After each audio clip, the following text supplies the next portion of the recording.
tous, vous écoutez Radio Anatole France. Pour commencer cette émission, vous écouterez les informations sur votre école et Rochefort. Puis, vous entendrez une poésie proposée par l'Ulysse, suivie de deux exposés dont l'un préparé par Linda et l'autre par Clémence du CM2 de Monsieur Guénon. Ensuite, la classe de Madame Cellier vous présentera un chant qui s'intitule « Les bêtises à l'école ». Par la suite, Ilan et Anis de la classe de Monsieur Bretauer vous présenteront une enquête suivie d'un micro-trottoir.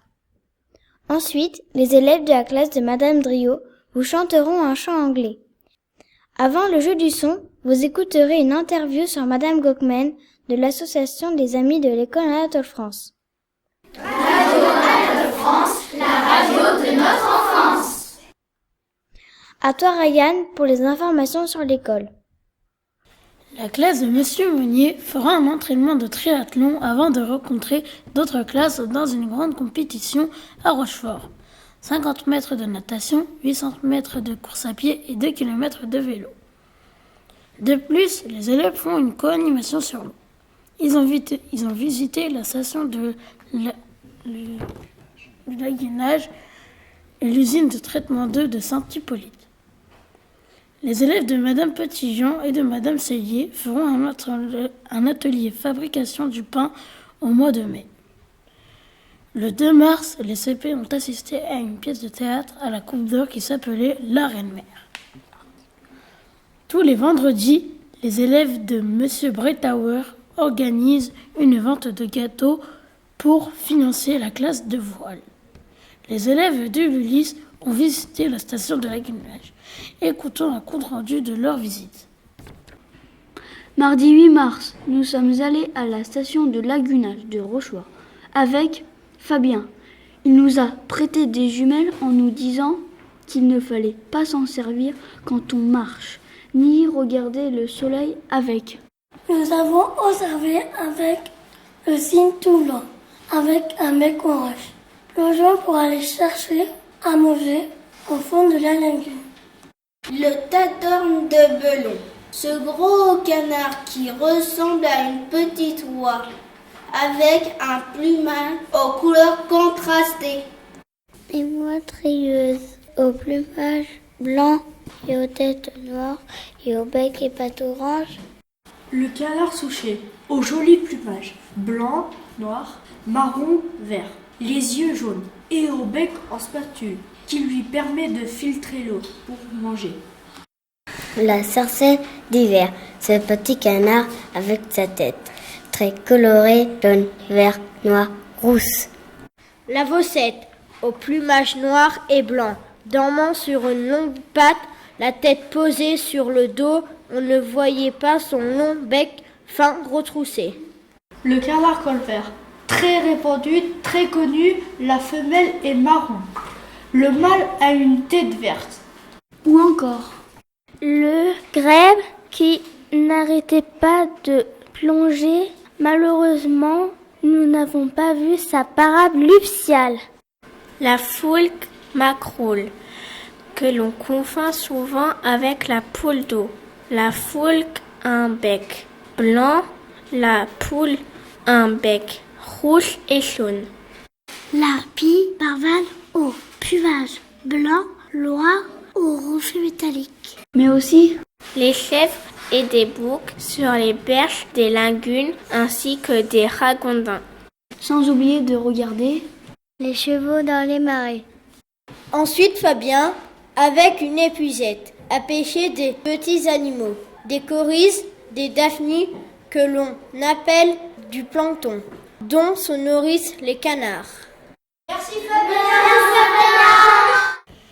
Le dimanche 3 avril, les amis de l'école Anatole France ont organisé un vide-grenier. La météo était moyenne, mais la journée s'est tout de même bien déroulée. Espérons que toutes les exposants ont pu bien vendre. Merci Ryan pour les informations sur l'école. Maintenant, à toi Juliette pour les informations sur Rochefort. Le samedi 2 avril, des élèves courageux et motivés ont participé à partir de 14h au trophée des écoliers. Nous donnerons les résultats dans la prochaine émission.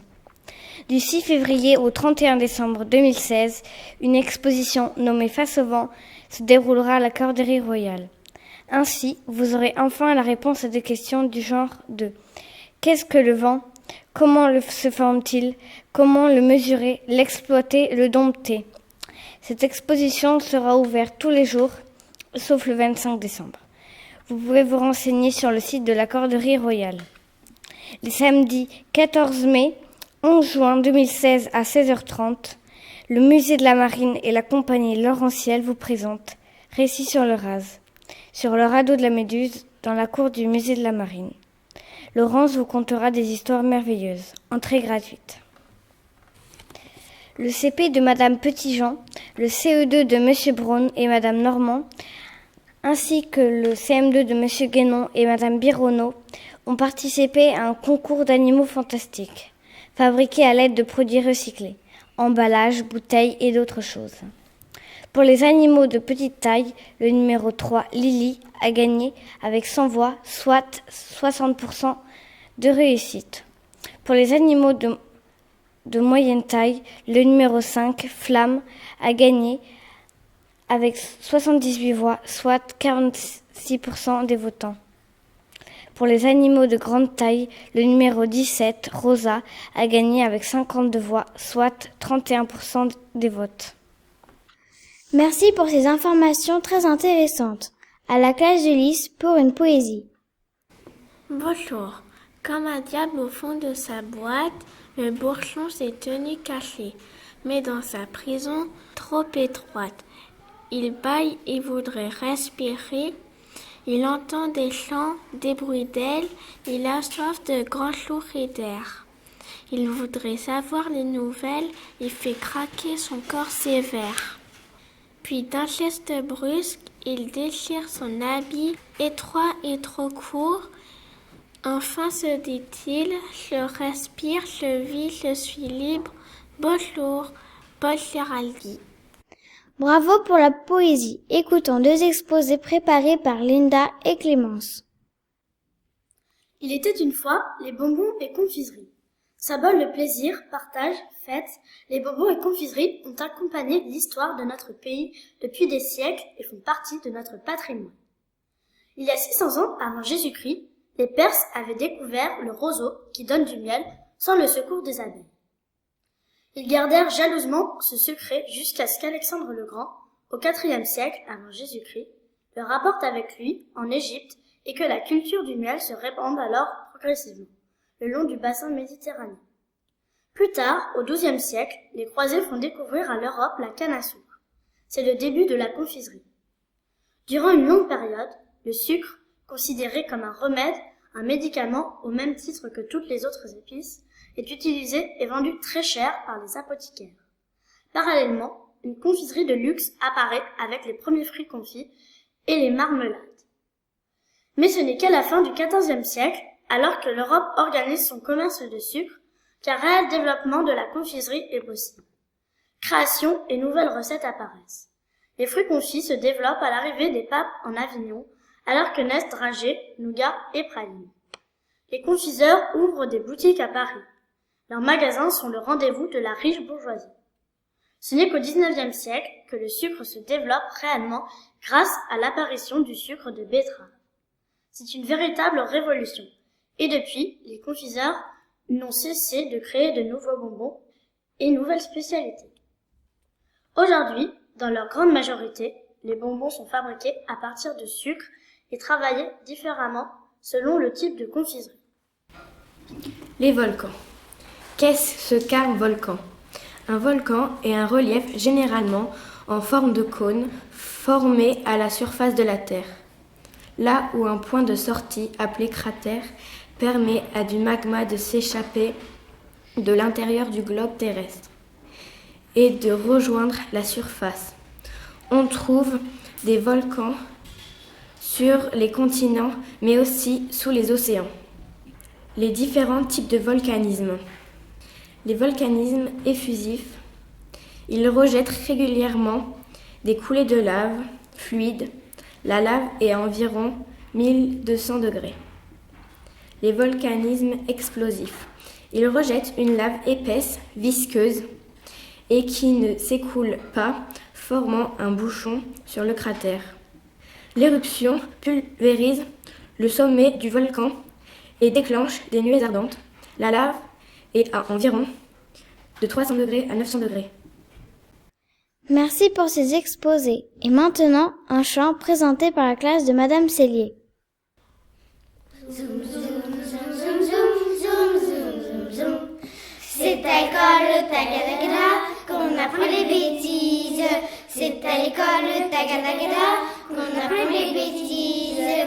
Le grand Julien, poil poil au nez, débat de la classe, monte au tableau, poil poil au dos, pour lui faire des grimaces. Zoom, zoom, zoom, zoom, zoom, zoom, zoom, zoom, zoom. C'est à l'école, tagadagada, qu'on apprend les bêtises. C'est à l'école, tagadagada, qu'on apprend les bêtises. Et le Julien, poil poil aux mains, raconte ses histoires. Elles sont si bêtes, poil aux chaussettes, qu'on pleure dans nos mouchoirs. Zoom, zoom, zoom, zoom, zoom, zoom, zoom, zoom, zoom. Bravo à tous. À vous, Anis et Ilan, pour un micro-trottoir suivi d'une enquête. Merci Angèle. Nous avons interrogé des élèves et nous leur avons demandé quelle est leur matière préférée et pourquoi. Écoutons un micro-trottoir. Quelle est la matière que tu préfères étudier le plus à l'école et pourquoi? Les maths. Pourquoi les mathématiques? Parce que les Français c'est un peu nul. J'aime bien la géographie et l'histoire car on apprend des choses, c'est bien. La science. Car la science, il y a plusieurs choses, voilà. L'écriture. L'histoire. Et pourquoi? Parce que je sais plus de choses en cette matière que les autres. Des maths. Et pourquoi? Parce que j'aime bien. La géographie parce que c'est super intéressant, on découvre plein de choses. J'aime bien l'histoire parce que je sais que je suis un humain et que je suis dans l'époque contemporaine. Et j'aime bien l'EPS parce que c'est du sport et ça fait bien un peu de sport dans toute cette journée. Le sport, parce que je m'amuse bien. En géographie, je m'intéresse plus à ce qu'on apprend. J'aime bien les mathématiques car on apprend des anciennes méthodes utilisées par les Grecs et par les grands scientifiques. Ma matière préférée, ce sont le français et la géographie. Parce que le français, on peut apprendre plusieurs choses sur la langue française et la géographie, on peut apprendre plusieurs choses sur le monde. Un peu plus de la moitié des élèves aiment les devoirs. Les élèves de l'école aiment les devoirs. Un tiers des écoliers préfèrent regarder la télévision. 9/10 des enfants de l'école apprécient la récréation. Un peu plus de 5% des élèves n'aiment pas les récréations. 1/10 des élèves aiment le français. Merci Ilan. La majorité des élèves adorent les maths. Moins de la moitié des enfants ont une préférence pour une ou plusieurs autres matières. Presque la totalité des écoliers aiment leur maître ou leur maîtresse. 3/4 des enfants apprécient aller au tableau. Merci pour cette enquête et de ce micro-trottoir. Tout de suite, un chant anglais préparé par la classe de Madame Drio.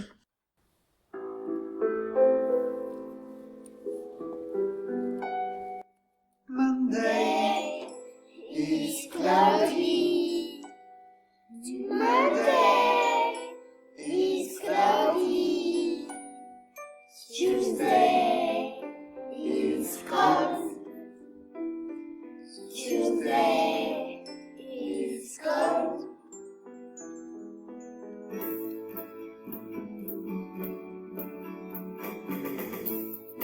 Look at the sky, Mike.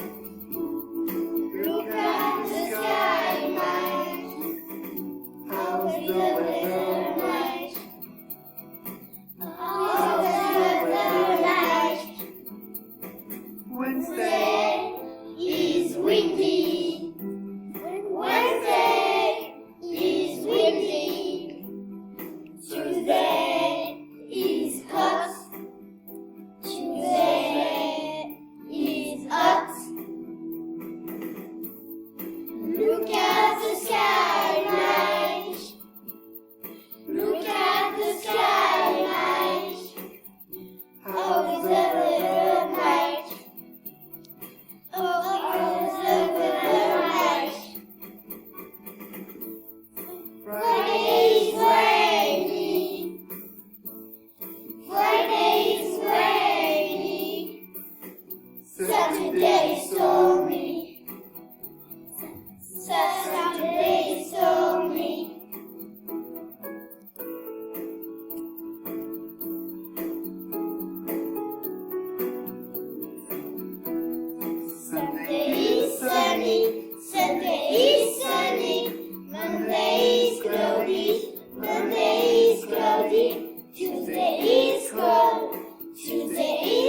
Bravo pour ce chant anglais.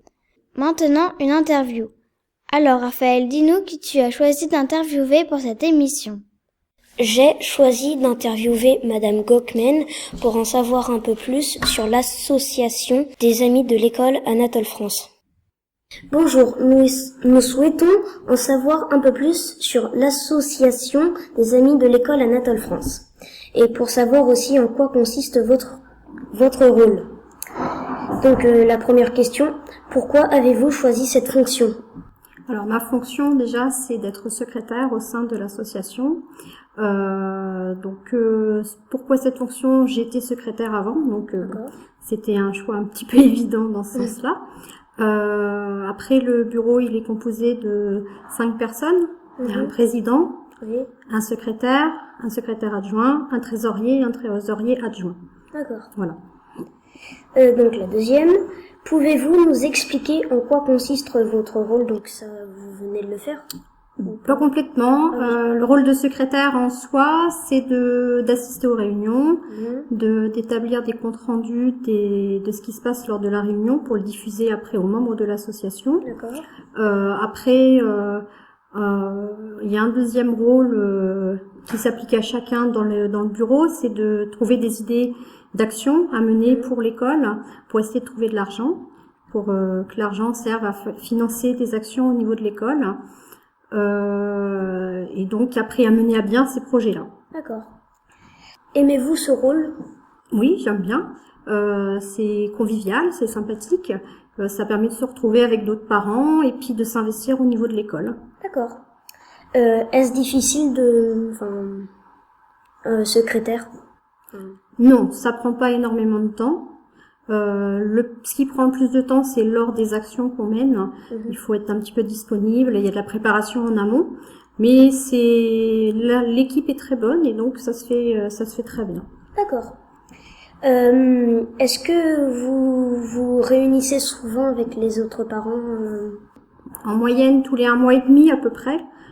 Tout dépend des actions qu'on mène. Là, on a fait les chocolats à Noël. La prochaine action, c'est le vide-grenier qui va se dérouler le 3 avril. Donc, et après, il y a la fête de l'école en fin d'année. Je crois que cette année, ce sera les 3 actions qui vont être menées. Voilà. Donc, en moyenne, tous les 1 mois et demi ou 2 mois, ça dépend. Voilà, suivant ce qu'il y a à faire au niveau des actions. D'accord. Avez-vous un autre travail ? J'en ai plus, non, je m'occupe de mes enfants. D'accord. Après des questions un peu plus personnelles. D'accord. Avez-vous des enfants dans l'école ? Oui, j'ai un enfant, Ilan, qui est en CM2 avec Monsieur Bretower. D'accord. Comment s'appellent vos enfants ou votre enfant ? Non, j'ai 2 enfants, donc j'ai Ilan qui est dans cette école, et après j'ai un petit garçon de 20 mois qui s'appelle Ismaël. D'accord. Habitez-vous loin de l'école ? Non, pas très loin, j'habite vers la rue Voltaire, donc c'est pas très loin. D'accord. Merci pour cette interview. Je vous en prie, merci à vous. De rien.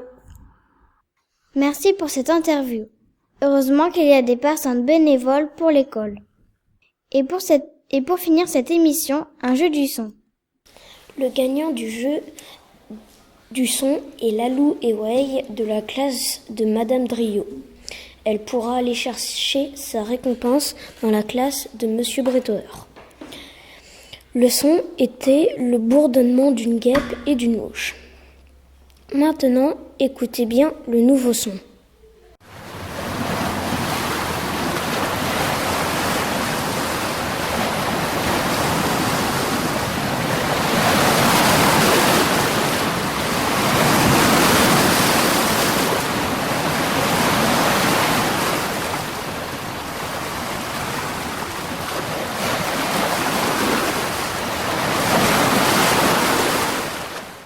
Vous pourrez jouer sur une bande de papier que vous demanderez à votre maître ou maîtresse sur lequel vous inscrirez votre réponse, votre prénom, votre nom et votre classe.